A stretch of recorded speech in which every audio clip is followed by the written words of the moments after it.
విశ్వాసించింది. మనం కూడా ఏదైనా తలెత్తాలంటే, ఏదైనా కార్యం చూడాలంటే విశ్వాసం ఉండాలి. విశ్వాస సైన్యంగా ప్రార్థన రోగిని స్వస్థపరిచినట్టు ముఖ్యంగా మనం విశ్వాసం ఉండాలి. రెండోది మనలో ప్రేమ కూడా ఉండాలి. హల్లెలూయా. విశ్వాసం ఉండాలి, ప్రేమ ఉండాలి. ఎటువంటి ప్రేమ? దేవునికి స్తోత్రం చేద్దాంగా. యేసు ప్రభు ఆ కల్వరిశిలువకి ఎక్కిన తర్వాత ఆయన మరణించినటువంటి సమయంలో చివరికి ఒక మాట అన్నాడు. ఏ మాట తెలుసా? ప్రభువా, వీళ్ళేమి చేయించున్నారో వీళ్ళు వెలుగుల కనకీలని. ఎవరైనా ఆ మాట చెప్పగలరా? యేసు ప్రభు అక్కడికి తీసుకెళ్ళింది ఎవరు? ఆ కల్వరి శిలువ మీద, ఆ యొక్క శిలువ మీద ఉన్నప్పుడు 2 చేతులు మేకులు వేసి ములికిరీటం పెట్టి ఆయన పక్కన కూడా కళ్ళి పొడిచినప్పుడు కూడా, ఆకర్షణలో రక్తం కాకున్నప్పుడు కూడా అన్ని చేస్తున్నటువంటి ప్రజల మీద ఏం చూపించాడు? ప్రేమ చూపించాడు. ఏమో తెలుసా? మనం ఒక మాట అంటేనే ఓర్చుకోలేదు. అని యేసు దేహం అంతా గాయాలి, దేహం అంతా కూడా మంచి గాయాలి, తల మీద కూడా ముల్లి కిరీటమే, 2 చేతులు మేకులు, కాలి మేకులు కనిపిస్తుంది. అయినప్పుడు కూడా, ఎంత ఏలు చేసినప్పుడు కూడా ఆ కల్వరి శిలువ అంటున్నాడు కదా, ప్రభు వీళ్ళేమి చేస్తున్నారు వీళ్ళకు వేరు కదా, ఏదని క్షమించు. ఏం ప్రేమ అది? దేవునికి స్తోత్రం చెప్పాలా. మరి అటువంటి ప్రేమ మనలో ఉందా? ఇవంటే పడదు, వాళ్ళంటే పలకరు, వాళ్ళంటే అసలు నీ పలకవచ్చు కదా.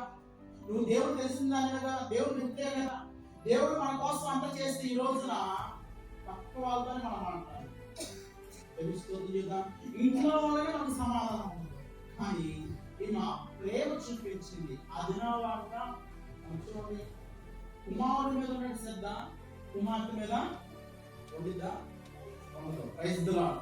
చెప్పండి. కుమారుడి మీద ఉన్నటువంటి శ్రద్ధ ఈ రోజున కుమార్తె మీద ఉండదు. ఎందుకని చెప్పండి? ఎంత సాగినా, ఎంత చేసినా కానీ ఇక్కడ ఉండే పిల్ల అది ఎక్కడుండే పిల్ల. కానీ నేనేమంటున్నాంటే, కుమారుడి కన్నా కుమార్తె చాలా 100 రెట్లు బెస్ట్. మనం ఏం చేస్తాడు? కుమారుడు మీద శ్రద్ధ కుమార్తె మీద ఎందుకు చూపించమంటే, మనం ఎంత సాగినా, ఎంత చేసినా ఇక్కడ పిల్ల కాదు కదా, ఏదో ఒక రోజున ఇంటికి వెళ్ళాలి కదా అని అనుకుంటాము. కానీ కుమారుడు మీద మనం చాలా కలగంటాం. ఎందుకు చేద్దాడ? వాడు చూడండి ఏం చేస్తాడే, గుంజుల మీద అమ్ముతాడు.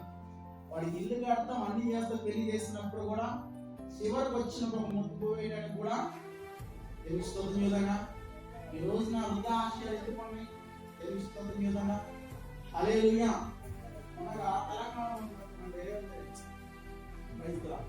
ఎవరైతే తల్లిదండ్రులు చూడకుండా ఎలాస్తారో వాళ్ళకు వచ్చే జీతం 10% కట్ చేస్తారంట. Praise the lord.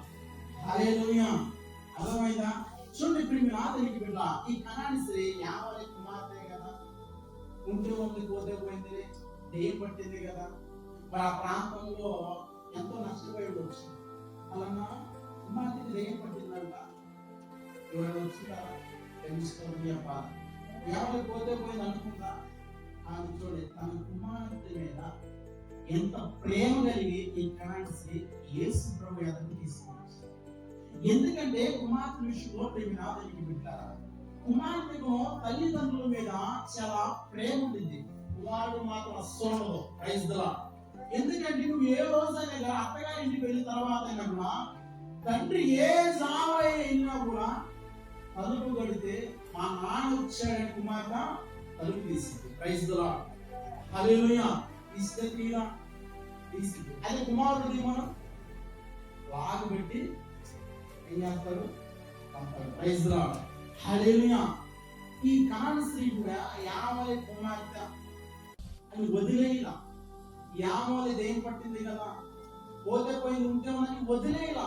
చూడండి, ఈమె ప్రేమ చూపించి కుమార్తె అయినటువంటి తన కుమార్తె బాగు చేసుకోవాలని యేసు ప్రభు కాడికి తీసుకొచ్చి, ఈ రోజున మన కుమార్తె, మన కుమారుడిని వాళ్ళు సరైన మార్గం నడవాలంటే, సరైన జీవితం వాళ్ళకి కావాలంటే, ఇదిగో యేసు ప్రభు కాడికి తీసుకొస్తే వాళ్ళ జీవితాలు కట్టబడతాయి. Praise the lord. ఈమెకు దయ్యమే పట్టింది. ఈ రోజున మన కుమార్తె కుమారులు ప్రైజ్ ది లార్డ్. హల్లెలూయా. ఒక వ్యక్తి మీద 10 దురాత్మలు పనిచేస్తూ ఉంటాయి. తెలుస్తుంది ఏనండి, మానవుడికి అన్ని విద్యలు నేర్చుకుంటాడు, కానీ జీవితంలో ప్రార్థన చేయాలన్నా బైబిల్ చదవడం అనగా ఆ దురాత్మలు బయలుదేరును ఏదో ఒక గాలి చూపించి తీసుకుని వెళ్తూ ఉంటాయి. చూడండి, ఈ రోజున సింహాలు నిండుతుంది, వైన్సాలు నిండుతుంది, కానీ మందిరాలు నిండిపోతున్నవి. ఎప్పుడైనా ప్రైజ్ ది లార్డ్.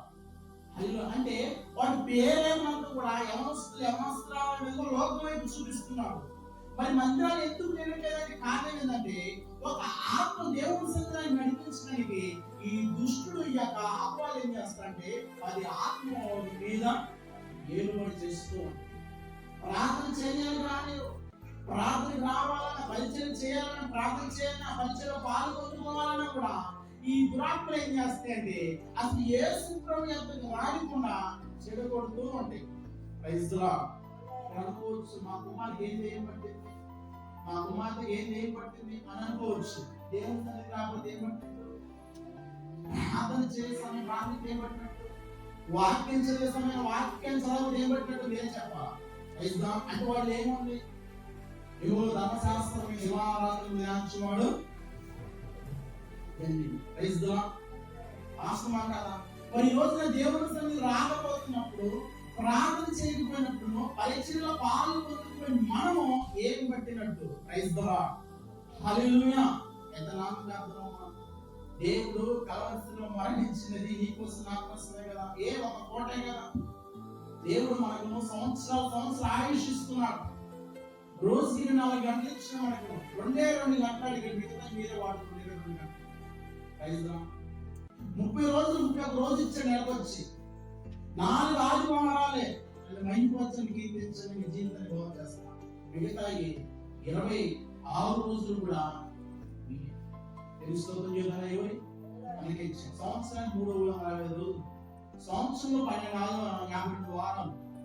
52 వారాలు మీరే నాకు ఇవ్వండి. మిగతా 313 రోజులు ఎవరి ప్రైజ్ గా ఆలోచన చేస్తున్నారా? గమనించాలి, అర్థం చేసుకోవాలి. ఉదయం కాలేదు ప్రేమినా దీనికి పెట్టాలి. దేవుడు ఇంత సమయాన్ని మనకి ఇస్తుందని మనం రాలేకపోతున్నామండి. ఈ రోజున మనము కూడా మన కుటుంబంలో పిల్లలు గడి పెద్దలు గడి రాలేకపోతున్నారండి. మనలో ఏది ఏర్పాటు చేసుకున్నారో అని ఆ వ్యక్తికి అర్థమైంది. Praise the Lord. ఈమె ప్రేమతో తన కుమార్తెను తీసుకువచ్చింది తెలుసుకోగా. రెండోదిగా